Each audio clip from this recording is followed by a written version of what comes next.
Al-Fatihah. Bismillahirrahmanirrahim. Ar-Rahmanirrahim. Maliki yaumiddin. Iyyaka na'budu.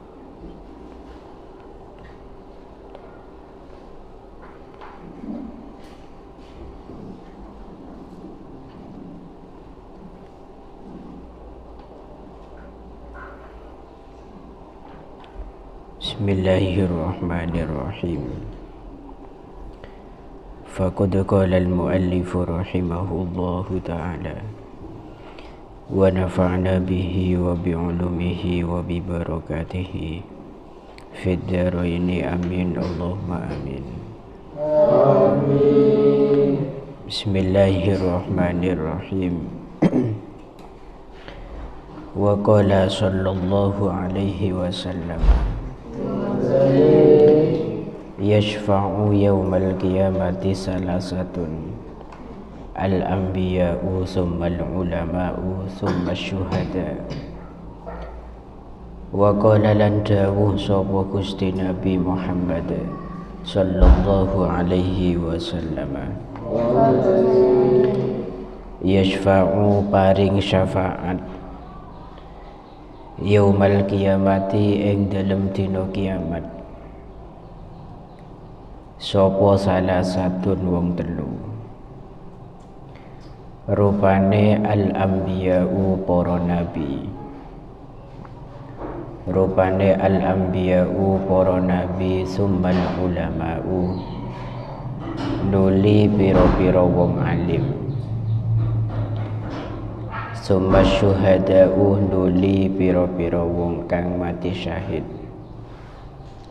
summa syuhada'u nuli pira-pira wong kang mati syahid. Waruyah lan den riwayataken opo annal ulama'a satuhune ulama yaumal qiyamati ing dalem dina kiamat iku ala manabira netepi ing atase pira-pira mimbar, netepi ing atase pira-pira mimbar min nurin saking cahaya min nurin saking cahaya. Wa naqalah lan nukil sapa al-Qadhi Husain, al-Imam al-Qadhi Husain fi awwali ta'liqatihi ing dalem kawitane catatan sikile al-Qadhi Husain, ing dalem kawitane catatan sikile Qadhi Husain annahu ing satuhune kelakuan iku ruwiyah den riwayataken anin Nabi saking Gusti Nabi sallallahu alaihi wasallam opo annahu satuhune Gusti Nabi iku qala dawuh sapa Gusti Nabi ing dawuh man utawi sapa wonge iku ahabbah lamun demen sapa man al-ilma ing ilmu wal ulama ahlan ing ulama lam tuktab moko ora bakal den tulis alaihi ing atase man opo khati'atuhu pira-pira keluputane man, opo khati'atuhu pira-pira keluputane man ayyama hayatihi ing dalem pira-pira dina uripe man, ing dalem pira-pira dina uripe man. Kala dawuh sapa al-Qadhi Husain waruyah lan den riwayataken opo annahu satuhune Gusti Nabi Muhammad sallallahu alaihi wasallam iku kala dawuh sapa Nabi ing dawuh man utawi sapa wonge iku sholat lamun salat sapa man khalfa alimin ing dalem burine wong kang alim, khalfa alimin ing dalem burine wong kang alim, faka'annama shalla moko koyok-koyok salat sapa man khalfa nabiyyin ing dalem burine nabi. Faman moko utawi sapa wonge iku shalah lamun salat sapa man khalfa nabiyyin ing dalem burine nabi, faqad ghufira moko teman-teman den ngapura. Faqad ghufira moko teman-teman den ngapura sapa lahum man. Bismillahirrahmanirrahim. Rasulullah sallallahu alaihi wasallam beliau pernah bersabda, ma'ubidallahu bi syai'in afdala min fikhin fiddin. Allah tidak disembah dengan sesuatu yang lebih utama dibandingkan dengan kefahaman terhadap ilmu agama. Wala faqihun wahidun asyaddu 'ala syaitani min alfi 'abidin.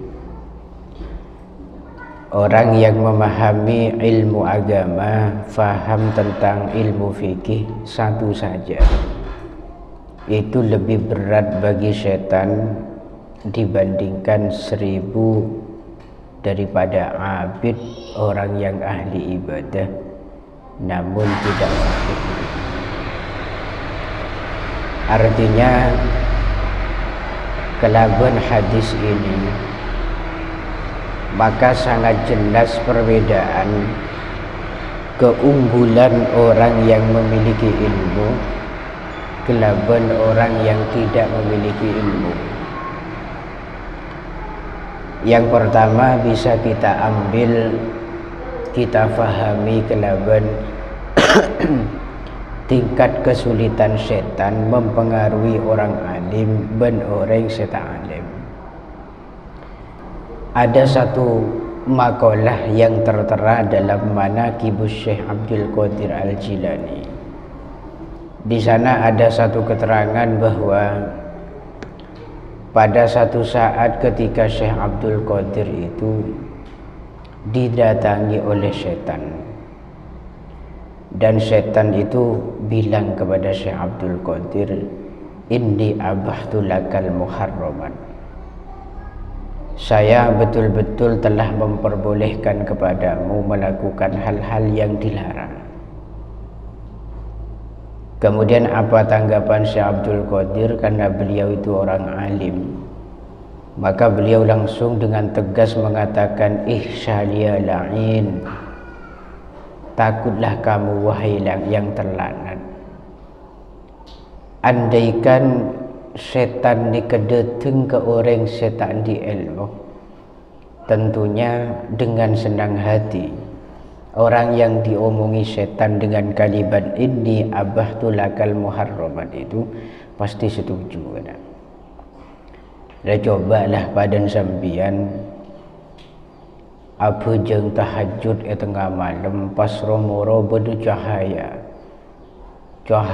yang begitu terang turun dari langit, dan sampean itu lihat cahaya itu menghampiri sampean, tepat berada di hadapan sampean, langsung berbicara cahaya itu, hei, mulai sekarang saya perbolehkan kamu tidak sholat lagi.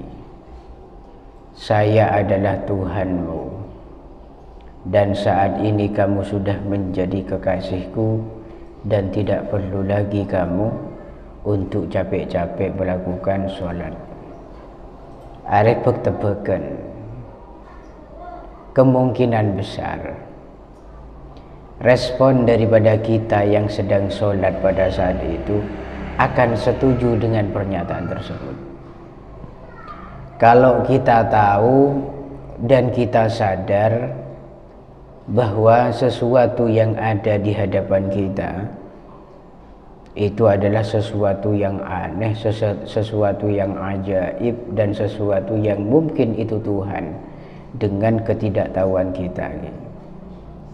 Tapi kelaban ilmu yang kita miliki, kita pasti akan tahu Rasulullah sallallahu alaihi wasallam manusia yang menjadi panutan semua makhluk hidup, sayyidul awwalin wal akhirin, sayyidus saqalain, itu sampai wafat tidak pernah meninggalkan sholat. Kok malah ucuk-ucuk, moro-moro, dan tiba-tiba ada satu cahaya yang datang kepada kita yang bukan siapa-siapa, bahkan kita termasuk ahli dosa, moro-moro melegalkan sebuah keharuman, moro-moro merintah kita untuk berhenti melakukan sholat. Kalau kita sudah tahu tentang ilmu itu, pasti kita menyangka dan kita pasti yakin, bukan hanya sebagai sangkaan, bahwa apa yang ngomong itu bukan Gusti Allah. Itu adalah al-la'in, setan yang terlaknat. Ada satu juga kisah, insya Allah sampean nikah pernah ngaji, menengak lagi, mentah engak ya Allahu a'lam. Tapi kayaknya tak kira engak, yakin gue. Dalam kitab Risalatul Mu'awanah, ya materi engak baik. Itu dulu kan pernah ada satu kisah kan. Ada seorang Badui, ada seorang Arabi yang di situ mengembala kambing, namun kambing itu tidak diapa-apakan. Erabet, dikasih minum, dikasih makan, dirawat sampai gemuk-gemuk. Kemudian ada salah seseorang yang berkata kepada Arabi itu, untuk apa kamu itu merawat kambing kalau tidak dikonsumsi, tidak disembelih, tidak dijual, tidak diapa-apain? Kebaya apa ngobombi menggerante manfaatnya gini, kerokun yobu perempuan lolo. Jawab sarang reng Arabi itu, karena dia tidak tahu apa-apa. Saya merawat kambing dengan setulus hati ini untuk berjaga-jaga.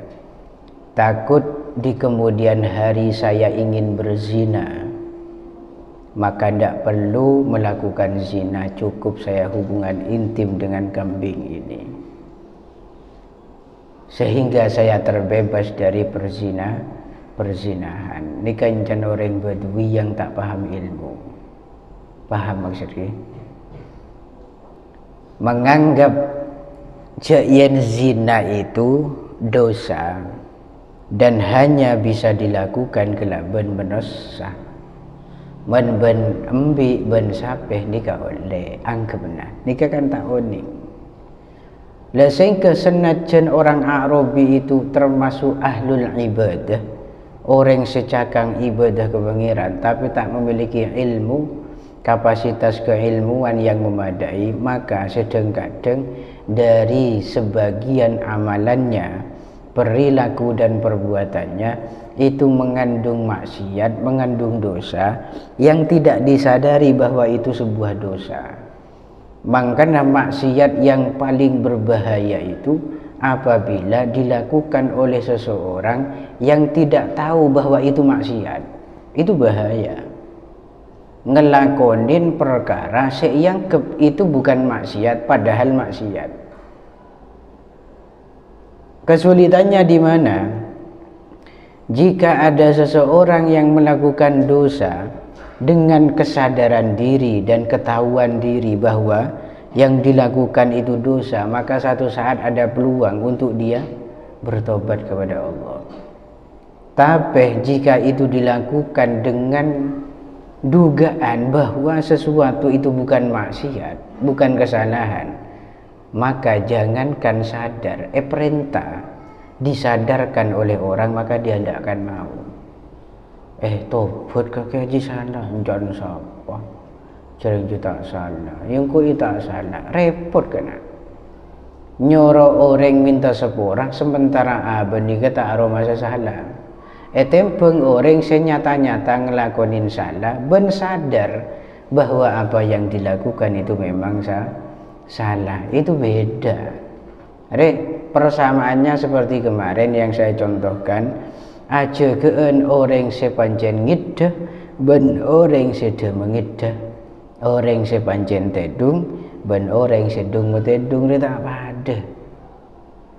pada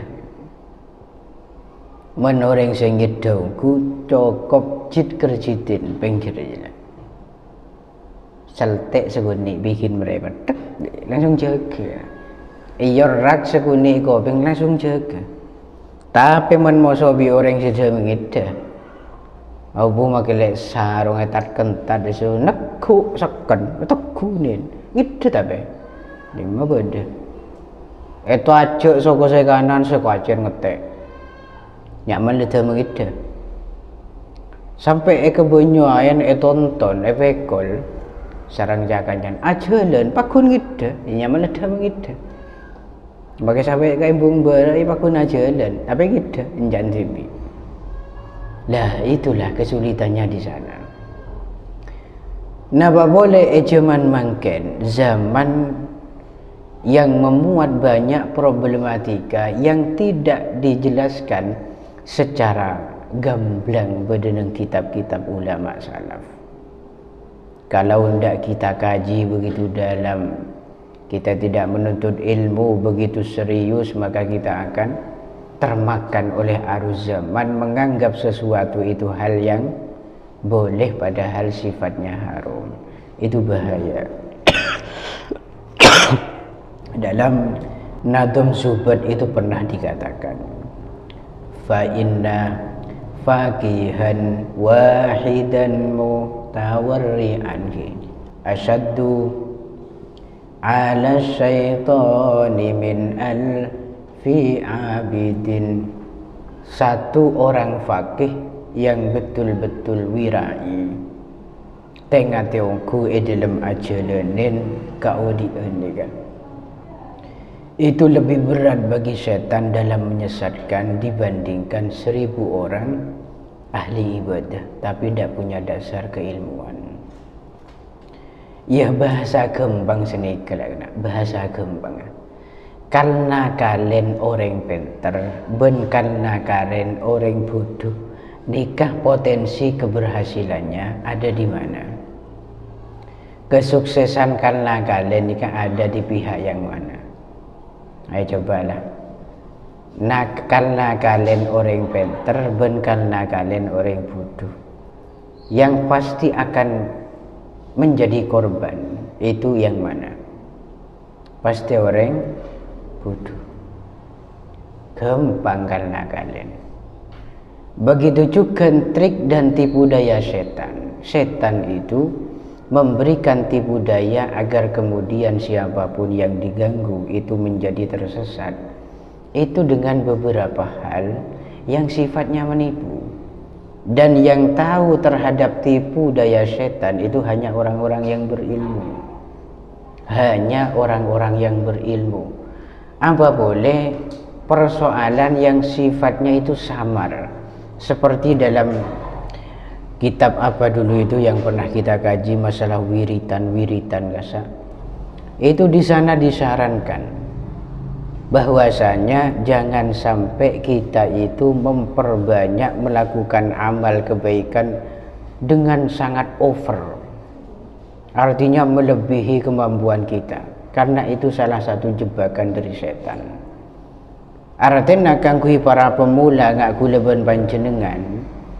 Kalau belajar jangan rajin yang kelewat batas. Karena dengan rajin yang berlebih-lebihan itu nanti akan sampai pada satu kondisi yaitu ibtol. Putus dari semua kegiatan. Lah salah sitong tajuna setan itu adalah semacam itu. Dadi menusanika selastarin topet deki sotok ben setan kan semangatnya. Ayo buajeng kapira konila tahajud deki malam lah 10 rakaat. Marja witirnya, marnika qobliyah subuhnya, pas bibu sobunda marja wiritan boleh sampai terbitnya matahari. Marejia deki sekolah jualan ki laku sekiran guru nak kita datang gada. Itu arahan setan pertama. mencan sampean itu benar dan itu keputusan yang baik, padahal itu menyesatkan pada akhirnya. Deki turun sekolah atau saat edung mutolaah kitab sampai ke Nasar, langsung buka nadumnya.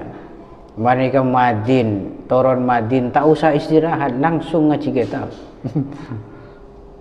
Dan itu dilakukan harus dalam setiap hari istiqomah. Sampian orang kun mari tobat dari kenakalan. Ya positif, hari kedua sampean akan merasa berat hidup ini.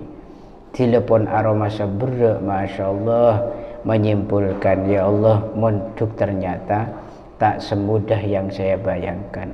Berat Sarah Gusti. Telepon berat pikir semalam. Dek remang pas terus-terusan nggak ada tering bereng apa. Wai pikir mudah akhir bereng aku. Telepon bereng izin ke pengurus Pleman apa sakit. Telepon depak compok, tak usahakan compok, depak gerbang pondok ni pun beres. Karena pun merasa keluar beban-beban yang ada. Tinggal abali ya ke pondok, wah itu keluar lagi kan. Masalahnya di situ muncul lagi. Aduh, saya akan dihadapkan dengan kondisi yang sangat-sangat menekan dalam hidup. Aba aroma saya tertekan, berat saya. Akhirnya menyerah sudah. Wislah tak sabalilah, ambu, baiklah ambu. Untuk cek beransara. Salahnya siapa? Salahnya siapa? Salahnya sampean tipi kulas terito dari maksiat. Abuh acol-col ngelakonin taat sampai tak bisa menyesuaikan kadar kemampuan kita. Pun itu tipu daya setan yang paham hanya orang-orang yang berilmu. Kemudian Gusti Nabi juga nadabu yasfa'u yaumal qiyamah salasa. Pada hari kiamat itu ada 3 kelompok orang yang bisa memberikan syafaat. Pertama al-anbiya, golongan para nabi.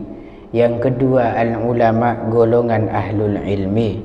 Dan yang terakhir adalah asyuhada, orang-orang yang mati karena jihad fi sabilillah. Dalam satu riwayat juga dikatakan bahwasanya para ulama itu nanti di hari kiamat itu posisinya berada di atas mimbar-mimbar yang tercipta dari sebuah nur atau cahaya. Ini menunjukkan makom yang berbeda dengan yang lainnya, memiliki pangkat, memiliki kedudukan yang istimewa dibanding yang lainnya. Kemudian Al-Imam Al-Qadhi Husain di awal catatan kaki yang beliau miliki menukil satu riwayat bahwasanya Gusti Kanjeng Nabi pernah bersabda, man ahabbal ilma wal ulama alam tuktab alaihi khati'atuhu ayyama hayatih. Siapapun yang mencintai ilmu dan juga para ulama, orang yang ahlul ilmi, maka tidak akan dicatat seluruh kesalahan-kesalahan yang pernah ia lakukan di masa hidupnya. Maksud tidak dicatat itu mendapatkan jaminan ampunan dosa dari Gusti Allah. Seporat hubungan. Tapi catatannya cinta betulan, bukan hanya sebatas pengakuan. Karena kalau cuma pengakuan siapapun bisa. Kaki cinta kan kepada ulama, cinta kok. Ia cek ngaji ke tondo. Kaki cinta ilmu, cinta banget saya. Saya itu sangat gemar ilmu. Seru sekolah rasa-rasa. Cinta apa ya? Cinta itu tidak ada istilah bosan dan tidak ada istilah malas. Tidak ada. Tapi biasanya orang yang tidak suka itu salah satu contohnya yang sangat nyata itu mudah bosan, mudah ngantuk, dan mudah ingin segera keluar dari sesuatu itu, ingin putus hubungan dari sesuatu itu. Mungkin kareh introspeksi diri, mikir BTV pun. Engkau tipe yang mana itu? Ayo, saya mikir. Engkau termasuk pecinta ilmu atau pembenci ilmu sih? Saya ngomong pertama dulu, pecinta ilmu. Sambil cocok kaki. Men sampian ni kepancen pecinta ilmu. Arya ngaji kitab. Durasinya semakin panjang itu semakin semangat. Nyaman cinta. Ampian ni menjagongan ben kancana. Bede compone kentarin ben kancana. Bo mak bede kake. Dena aduh tak besti kana dena ayu dah ngomong-ngomongan. Kancan sampian tak usahakan ngocak peleman. Kol berempat lah. Apa tak sanggup jangan cemarin lu cerengki laku. Cuk susu marin kau tu. Ada cerita kita marin kepo deh kira. Tila kancan kau pamit Allah cundel lu. Tapi man kancan engkau pernah berdedinar. Alhamdulillah Pak Abid yang nginep yang man bisa ya. Karena cinta kamu. Itu karena kamu cinta. Dan itu salah satu bukti kamu cinta ngaji, kamu cinta ilmu, tambah abid durasinya, tambah semangat kamu mendengar. Itu pertama. Yang kedua, ketika diumumkan sebuah liburan kegiatan, maka yang akan timbul dari sampian sebuah ekspresinya adalah ekspresi sedih. Pengumuman kangkui para santri bahwasanya mulai besok pengajian kitab akan diliburkan. Aduh, prei kan. Di pas prei meloloh. Nah, itu tanda kamu itu dipisahkan dari apa yang kamu cinta. Tapi yes. Pecinta ilmu, yes. Pulangan, yes. Tak jelas odin sambian. Ngojak cinta ilmu tapi pelemonan nang ya ada. Prei berak. Orang yang menilai sampean lebih bingung kan. Lah kok bisa diputus dari kegiatan belajar mengajar malah bahagia. Itu sangat konyol, Itu ke? Lah, tinglepon pelemanan buktinya men sampean dekat cinta ilmu. Maka tanpa ada pengumuman secara tersurat pun itu kamu pasti akan kembali tepat waktu atau sebelum jam kembalian. Kesusu kan, nyaman lah perak. Tapi pelemanan sampai malam pun akas rengkes. Peleman nak laku kan, makin akas rengkes. Maka itu menunjukkan kesiapan kamu lebih besar untuk pulang dibandingkan tetap berada di pondok. Survei sudah membuktikan kamu berada di pihak yang mana. Ayolah, berada di pihak yang mana. Pilihan A, lihat karnaval. B, tetap ngaji kitab. Karena nyongol lah. Aduh, bahaya. Engkau tanya sekalian kesampian, jawab pejujur cara sampean. Yang kamu cintai, yang kamu sukai dalam satu suasana dan kondisi. Bedeh sitong nak kana entar kesampian. Ya, bede sitong nak kana entar kesampian.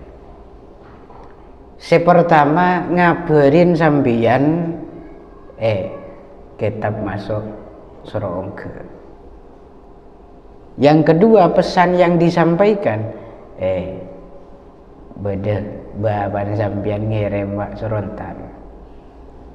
Kira-kira sampian itu lebih cepat kemana dan mengarah kemana? Ayolah, kule yakin lebih cepat ke kiriman. Kenapa? Karena itu sudah tidak bisa kita ragukan lagi, pasti sampai lebih senang kirim, yakin saya itu. Itulah bukti kecintaan kamu terhadap orang tua dan kiriman. Tanpa sampean mengaku, semua pasti sudah sadar. Cuman sampean seneng menekerem, seneng menedetengin deng tua. Ben kelaban rasa penuh hormat saya mengatakan, asin sampean itu tak pati seneng ke ilmu. Mohon maaf sebesar-besarnya. Ambiannya asin tak pati seneng ke ilmu. Belum saatnya dan masih belum kamu pantas sebut pecinta ilmu. Dengan segala bukti yang sudah nyata di depan mata. Dan bukan hanya kamu saja yang hidup dalam tekanan, hidup dalam paksaan untuk kemudian bisa mencintai ilmu sepenuh jiwa. Itu banyak teman kamu di pondok-pondok yang lain, itu banyak. Banyak kan apa nih kalau guna sampean tok sebunga depan perayaan pondok, tapi sosa ketika kegiatan baru dimulai. Ada kan ya apa baiklah, kan ya apa baiklah, masya Allah. Tina sampean nikah. Bila setahun. Bila setahun itu sudah menunjukkan kamu sendiri yang bisa menilai apa ilmu napa selain. Yes, cinta karena ke ilmu cinta. Cinta nabanten. Senang nabanten. Senang. Kalau aku ngomong tok. Pon.